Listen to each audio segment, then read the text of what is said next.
하나님의 은혜가 함께하길 원합니다. 오늘 하나님께 주신 말씀은 사도행전 8장 25절에서 40절까지 말씀입니다. 두 사도가 주의 말씀을 증언하여 말한 후 예루살렘으로 돌아갈새 사마리아인의 여러 마을에서 복음을 전하니라. 주의 사자가 빌립에게 말하여 이르되 일어나서 남쪽으로 향하여 예루살렘에서 가사로 내려가는 길까지 가라 하니 그 길은 광야라. 일어나 가서 보니 에디오피아 사람 곧 에디오피아 여왕 간다게의 모든 국고를 맡은 관리인 네시가 예배하러 예루살렘에 왔다가 돌아가는데 수레를 타고 선지자 이사야의 글을 읽더라.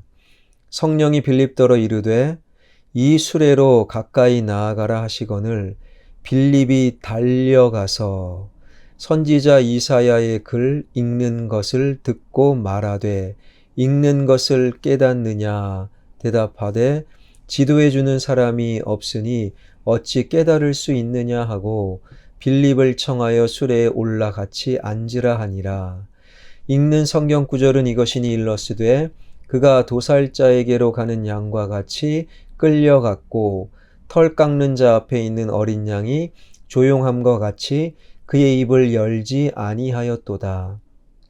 그가 굴욕을 당하였을 때 공정한 재판도 받지 못하였으니 누가 그의 세대를 말하리요.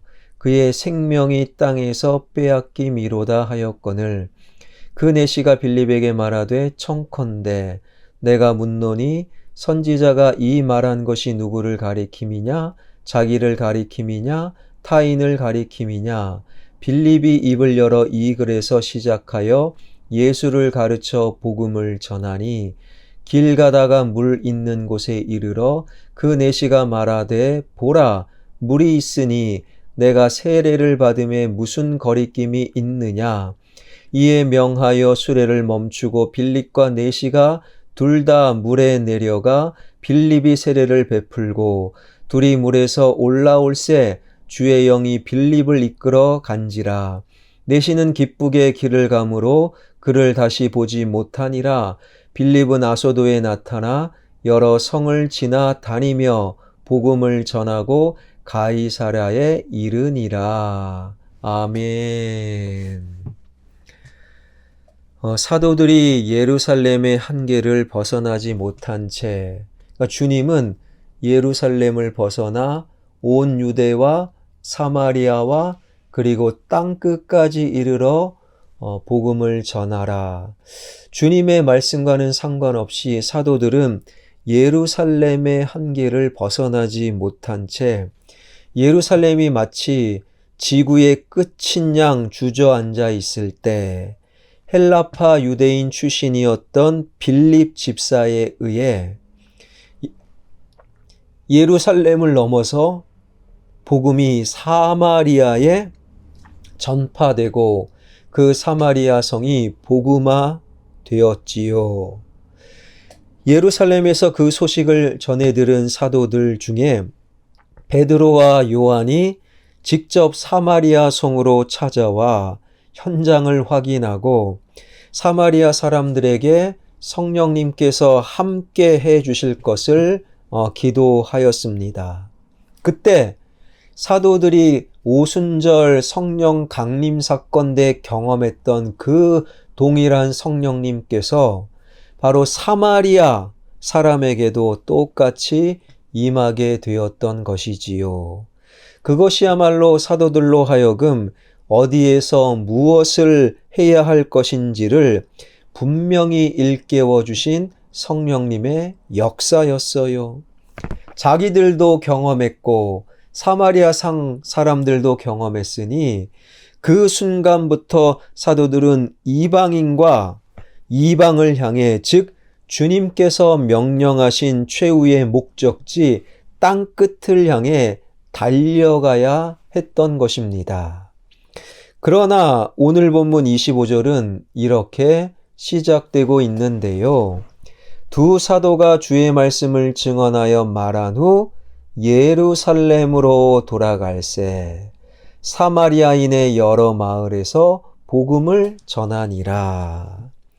뜻밖에도 사마리아 성에 성령의 동일한 역사가 일어났음에도 이제 사마리아 성을 넘어 땅끝까지 달려나가야 될 사도들은 바로 예루살렘으로 되돌아 가버렸다라는 거예요.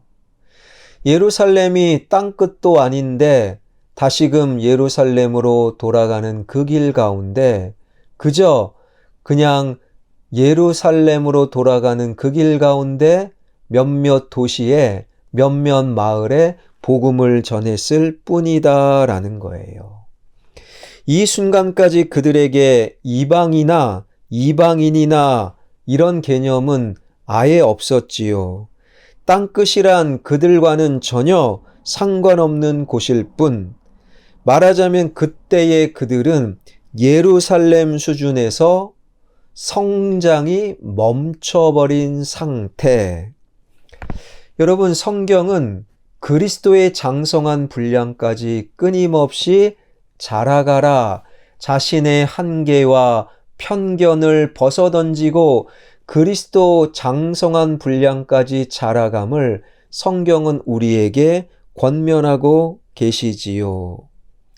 그러나 예루살렘 수준에서 성장이 멈춰버린 사도들, 그들은 범사의 주님에 이르기까지 자라나는다라는 생각조차 아예 하지 않고 있었던 거예요. 그와 같은 사도들에게 매일같이 떠오르는 태양은 결코 새로움이 될 수가 없었고, 성장이 멈춘 그들을 스쳐 지나가는 모든 시간은 전혀 의미 없는 시간일 뿐이었죠. 여러분, 그들은 주님의 복음과 성령의 역사를 따라 원래는 무식한 갈릴리 출신의 고작 어부에 지나지 않았습니다. 그들을 주님께서 불러 위대한 성령의 사람, 위대한 사도로 부르심을 받았다면, 그리고 가는 곳곳마다 표적과 기사가 일어나고 성령의 역사가 일어났다면 주님께서 그들을 얼마나 잘하게 하신 것이 분명합니까?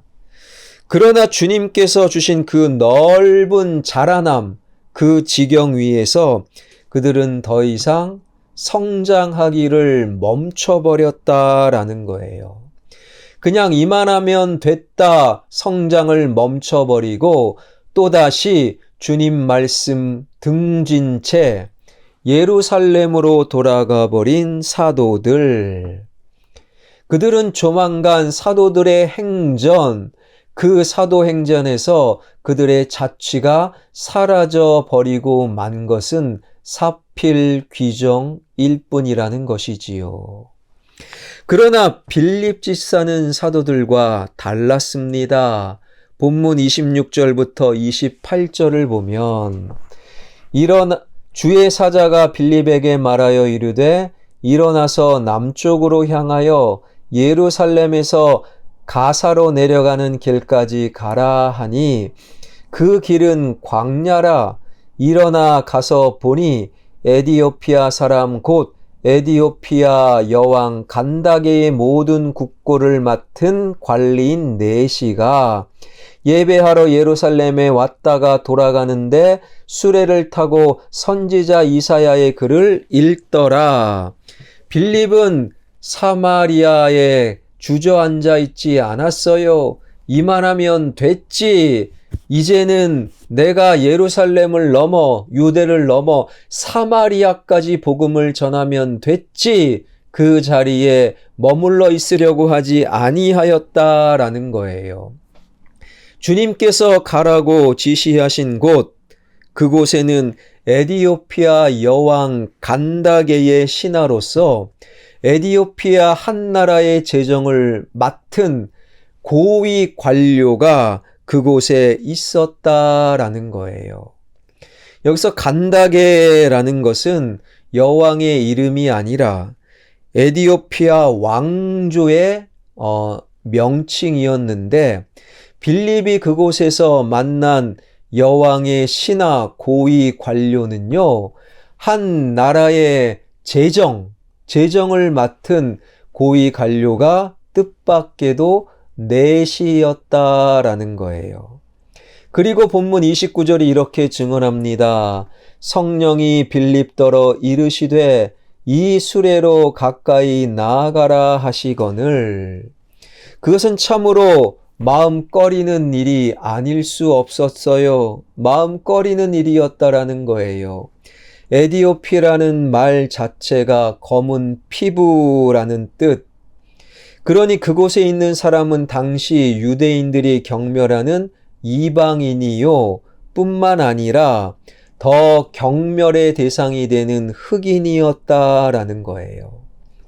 게다가 에디오피아 사람은 본래 구스족이란 노아의 세 아들 가운데 셈, 함, 야벳, 가장 저주받은 함의 후예가 구스족, 상종할 가치조차 없는 그러한 가문이었다라는 것이지요.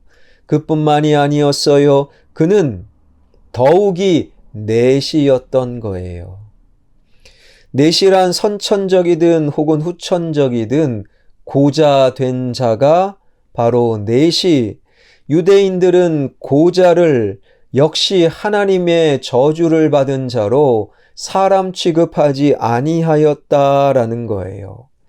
한마디로 그 사람은 빌립이 먼저 손을 내밀고 찾아가야 할 그러한 자격이나 가치가 전혀 없는 오히려 짐승과 똑같은 사람이었다라는 것이지요. 그런데 성령님께서 그 사람 같지 않는 내시를 향해 나아가라 빌립에게 명령하셨고, 이에 놀랍게도 빌립은요, 달려갔다 30절에 말씀하고 있습니다. 30절, 빌립이 달려가서 선지자 이사야의 글을 읽는 것을 듣고 말하되 읽는 것을 깨닫느냐. 에디오피아의 흑인 이방인이요 저주받은 함의 후손이요 인간 축에 낄 수 없는 고자였음에도 불구하고 빌립은요 지체 없이 달려갔습니다. 사도들은 주님께서 승천하시기 전 육체를 입고 계신 예수님께 직접 예루살렘과 온 유대와 사마리아와 땅끝까지 이르러 주님의 증인이 되라, 주님께 직접 이 명령과 말씀을 받았지요. 그러나 그들은 주님의 명령에 말씀에 아랑곳 없이 그냥 예루살렘으로 돌아가 예루살렘에 주저앉아 버린, 영적으로 성장이 멈춰버린 채 주저앉아 버리고 말았습니다. 그러나 빌립 집사는 눈에 보이는 육신을 가진 주님께 직접이 아니라 눈에 보이지 않는 성령의 감동하심으로 바로 에디오피아 내시에게 달려가 그에게 안수하고 복음을 전하고 세례까지 베풀게 되었던 것이지요. 빌립 집사야말로 한마디로 끊임없이 주님 말씀 앞에서 날마다 자라가는 그리스도인이었던 거예요. 여러분, 우리가 인간의 연약함으로 살다 보면 우리의 한계도 경험하고 우리 잘못된 지식으로 다른 사람을 향한 편견도 갖게 되고 그 한계와 편견으로 이만하면 됐지 주저앉아 성장을 멈춰서게 만드는 경우가 참 많아요. 그러나 빌립 집사는 끊임없이 주님의 말씀으로 자신의 편견을 벗어던지고 자신의 한계를 넘어서는 끊임없이 명실공히 그리스도의 장성한 분량까지 자라나는 그리스도인이었던 것이지요. 그가 범사에 자라나 예루살렘의 수준을 벗어났을 때 그로 인하여 사마리아 성이 주님의 능력으로 큰 기쁨의 성, 복음의 역사가 일어나게 되었고, 끊임없이 빌립 집사의 자라남으로 사마리아 수준을 넘어서자 이번에는 에디오피아 내시와 더불어 또 다른 주님의 복음의 능력을 맛볼 수 있었고, 그뿐만이 아니었습니다.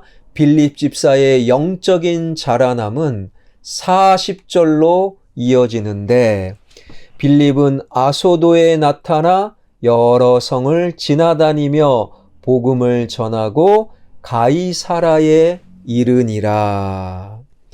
빌립 집사의 영적인 자라남은 바로 사마리아를 넘어서서 에디오피아 내시에게로, 그리고 아소도의 여러 마을과 심지어 가이사라에 이르기까지 주님의 복음이 전달되게 되었다라는 것이지요.